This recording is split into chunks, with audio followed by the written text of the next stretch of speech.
No vídeo de hoje, vamos falar sobre as contribuições da psicologia analítica no desvendar, no entender, no compreender, no conceituar da consciência.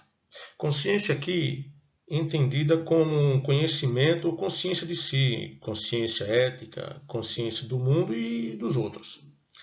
E não podemos falar de psicologia analítica sem falar naquele que desenvolveu a psicologia analítica ou psicologia dos complexos.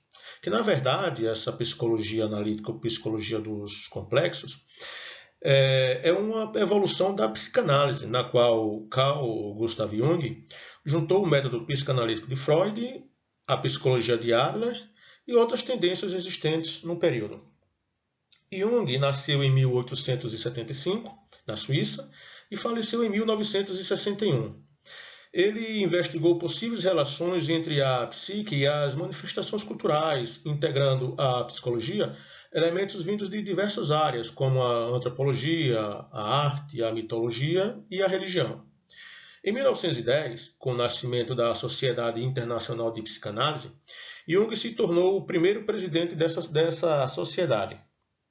Já conhecido por seus estudos de pesquisas na área da psiquiatria, Jung se torna colaborador e admirador de Freud durante 2 anos. Depois, Jung se afasta para desenvolver um sistema influente de ideias psicológicas, o qual denominou de psicologia analítica ou psicologia dos complexos. Esse afastamento de Jung se deu por conta das discordâncias, das divergências em diversas questões, a qual falaremos mais adiante. Em sua psicologia analítica, Jung ampliou o conceito de inconsciente. Investigações feitas por eles posteriormente acerca do inconsciente o conduziram ao que representa talvez a sua descoberta fundamental, que é o inconsciente coletivo. Jung introduziu o termo complexo usando-o em seus estudos de associação diagnóstica.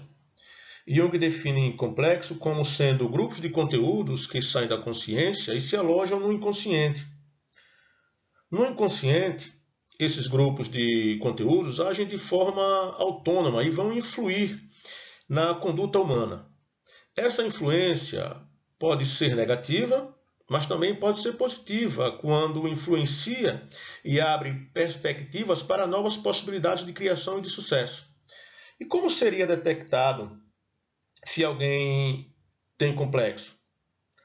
Bem, era proposto diversas palavras, uma após a outra. E a pessoa deveria responder imediatamente com a primeira palavra que lhe viesse à mente. De acordo com o tempo que transcorresse entre a apresentação da palavra para a pessoa e a resposta dessa pessoa, como também o mudar de palavra para palavra e a atividade e a atitude da pessoa, na verdade, diante de diferentes palavras, evidenciaria esse complexo. Assim como Freud, Jung penetra no inconsciente por meio dos conteúdos dos sonhos e das reações verbais.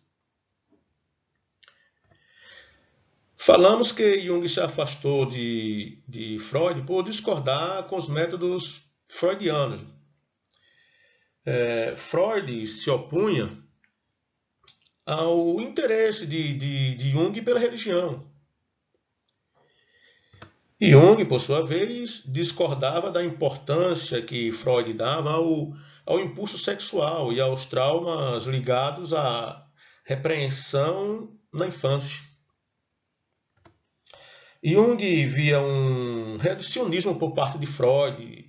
Segundo Jung, vê os traumas como sendo, na maioria das vezes, manifestações de caráter sexual, era reduzir demais esse problema do complexo do caráter. Segundo Jung, a vida psíquica teria o seu envolvimento, teria no seu envolvimento, na verdade, muitos outros elementos que não só as experiências sexuais na infância. Para Jung, a libido tinha importância em sua teoria, mas como uma energia vital, mais ampla e neutra, vinculada não apenas ao sexo. Jung vai estruturar a psique da seguinte maneira. Consciência, que é a unidade repressora e removedora, e o inconsciente pessoal, que consiste fundamentalmente de complexos e que também é o local onde se conserva e se agita o que a consciência quer reprimir, quer remover e cancelar. E ele também acrescenta esse novo elemento, que é o inconsciente coletivo. E o que é o inconsciente coletivo? O inconsciente coletivo é um conjunto universal de predisposição para perceber, pensar e agir de determinadas maneiras. É como se fosse uma programação de como viver e ficaria na mente do indivíduo. O inconsciente coletivo sustenta a ação criativa. Ele constituiria a base sobre a qual se assentam os grandes pensamentos e obras-primas da humanidade. O inconsciente coletivo ele é hereditário, ou seja, ele é idêntico em todos os homens e constitui um substrato psíquico comum, de natureza suprapessoal e que está presente em cada um de nós. O inconsciente coletivo é feito de arquétipos, ou seja, os instintos, né? Coisas que são inatas, ou seja, não são adquiridas, já nascem conosco e formam analogias muito próximas aos arquétipos. São tão próximas, né, dos arquétipos que há razões para supor que esses arquétipos sejam as imagens inconscientes dos próprios instintos. Em outras palavras, são esquemas de comportamento instintivo. E o que são os arquétipos? O que são os arquétipos?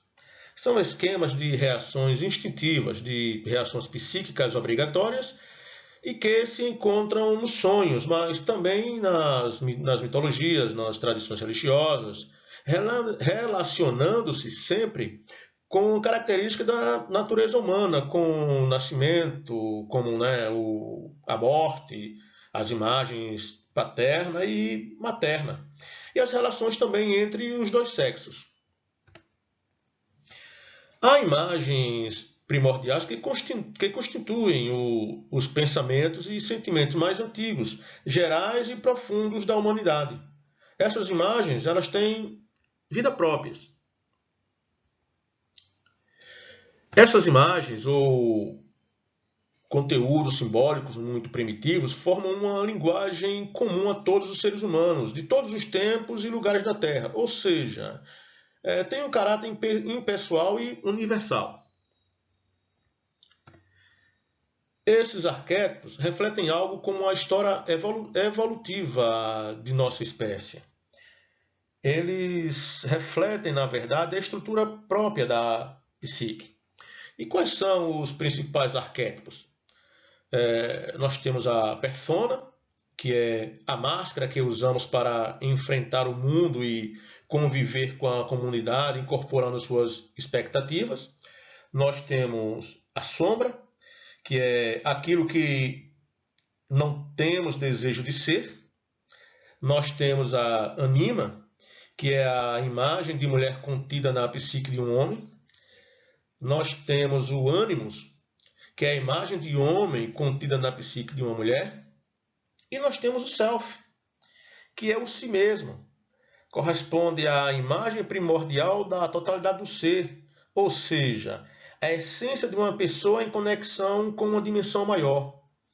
O self, na verdade, caracteriza a conexão da pessoa à sua família, à sua coletividade, ao planeta e ao cosmos.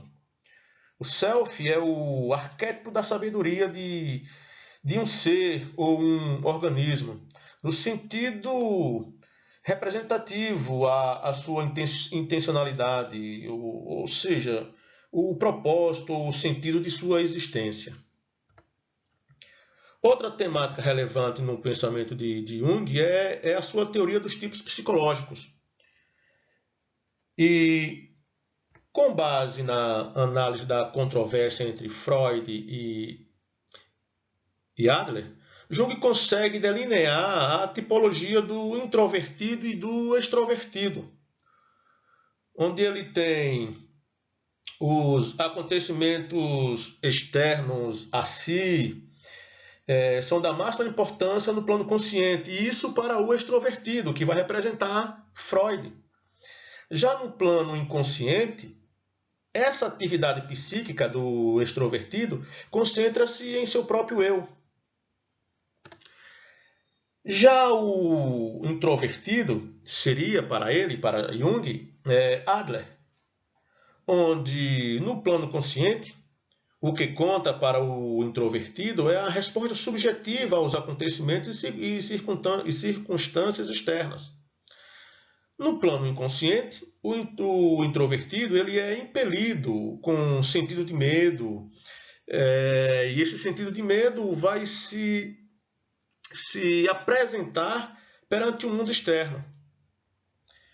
Apesar de reconhecer essa extrema utilidade descritiva da distinção entre introvertido e extrovertido, Jung afirma que não existia um tipo puro e que todo indivíduo, na verdade, possui ambos os mecanismos, a introversão e a extroversão.